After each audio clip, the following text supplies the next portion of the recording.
Hi everyone, it's me Rita here with another video. Today we are going to be talking about Jennifer's story, about how she has gone through abuse and how she is a survivor of abuse. But before we start, if you could please like this video and share this video, and even if the video does not apply to you, knowledge is power, and this video might apply to someone else you know. So please be sure to share this video with someone else, even if it does not apply to you. So here we are with Jennifer, and we're going to first talk about the beginnings of your relationship and how it first started. As we know, an abusive relationship doesn't always start off immediately like that. So how did your relationship start off in the beginning? Well, we first met in 2002, 2003. I was dating someone at the time. He was hanging out with his brother's on-again, off-again girlfriend, and he wanted to start dating me then. And I said, absolutely not.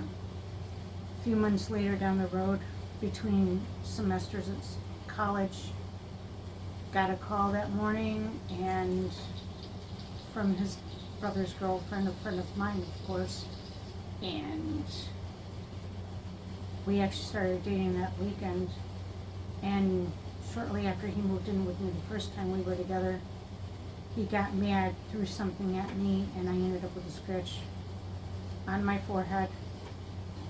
Went to a hockey game. My mom was working for the Binghamton Senators at the time, and I said something to her and another friend of mine, and I said, I can't do this. So it actually went back 2003, the first time he abused me. And so he had like thrown something at you, and he hit you with it, and that was one of the first times.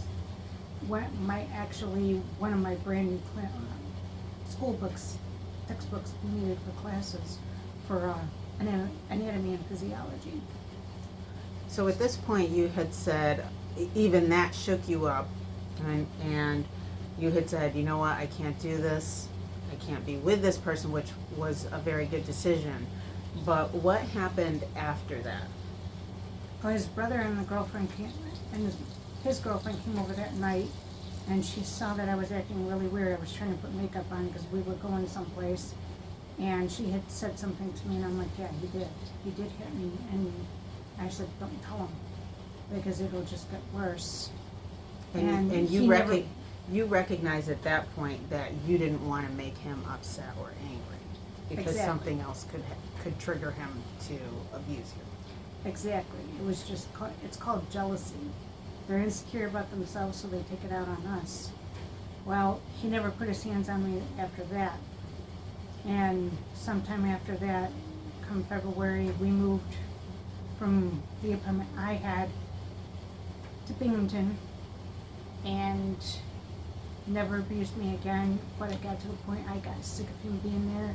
He wasn't working, he wasn't doing anything other than keeping the house clean.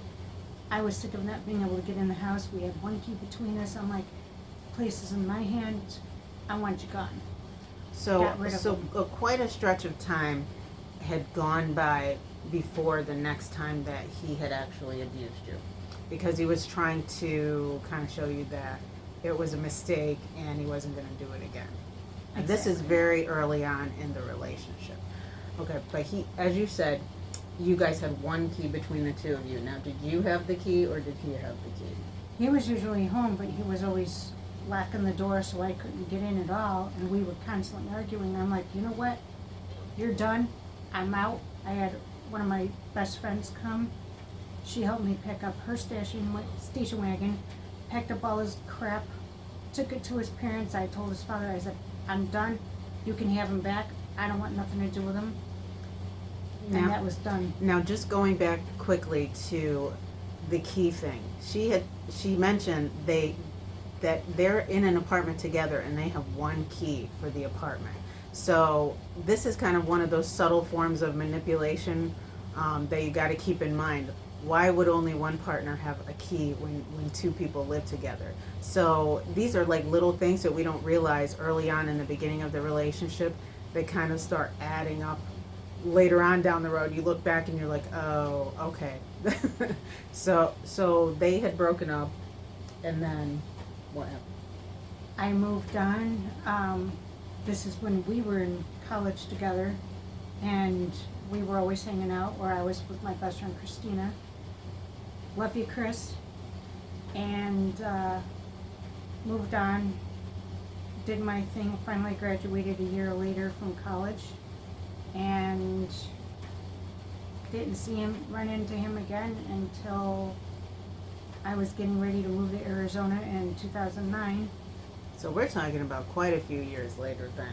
So they had actually, Yeah. she had actually left him, broken up with him, and years had gone by, and then he resurfaced into her life again. I was driving by, I had run into someone I knew from high school, gave them a ride, and around the corner is where his mom lives. And he saw me driving my very first car that I personally bought, and stopped by to talk, you know. I said, okay, people deserve a second chance, start out as friends again, see where it goes. And I left a couple of days later for Arizona, and I was there 4 months, came back, and I was back home September the 1st, 2009, so I've been home almost 12 years. And when I came back, I stayed with a friend of mine for a couple of days until he got back on his feet with the electric. Moved in with him, things were great.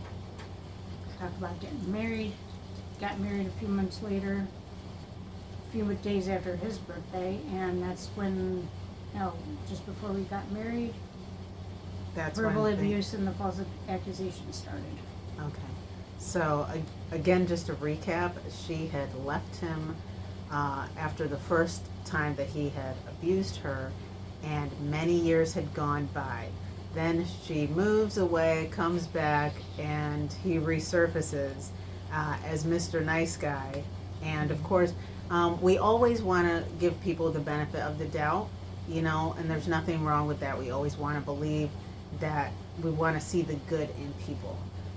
So there's nothing wrong with, you know, trying to give somebody another chance.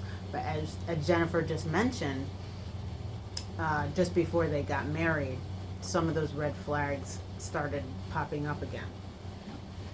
So,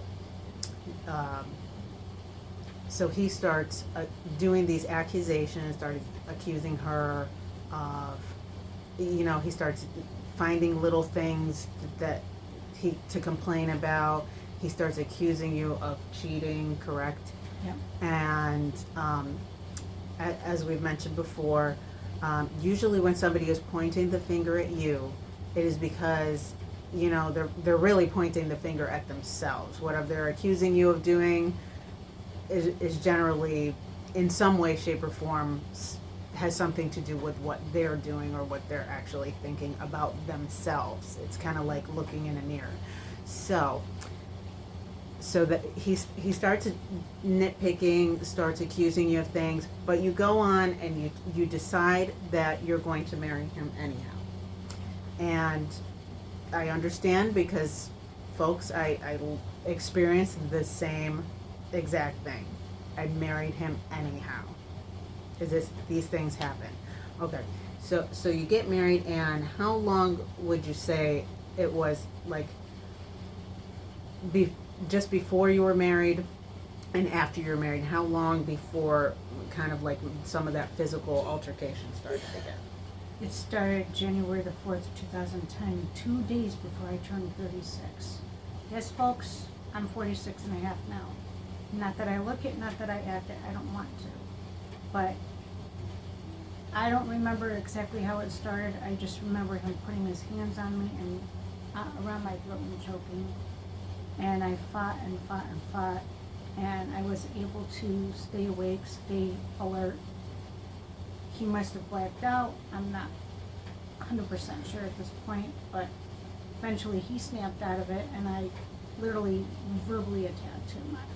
In So- self-defense, I went off on him, lost my temper. So after a certain point after you were married, he physically decided that he's going to physically attack you, and you were literally fighting him off of you.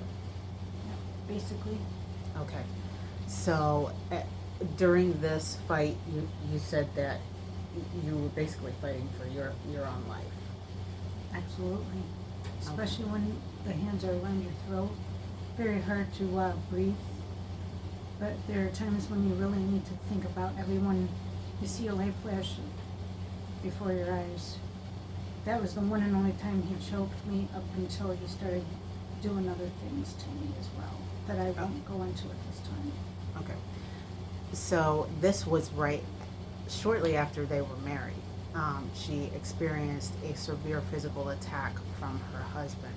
So not that much time had gone by before he showed his true colors again. And at this point, imagine how Jennifer is feeling, because she decided to marry him and she wanted to have this happy life and build a future with him. Okay, so we're going to get into part 2 in just a minute. Be sure to watch the next video, part 2, about Jennifer's story. Okay. Thank you.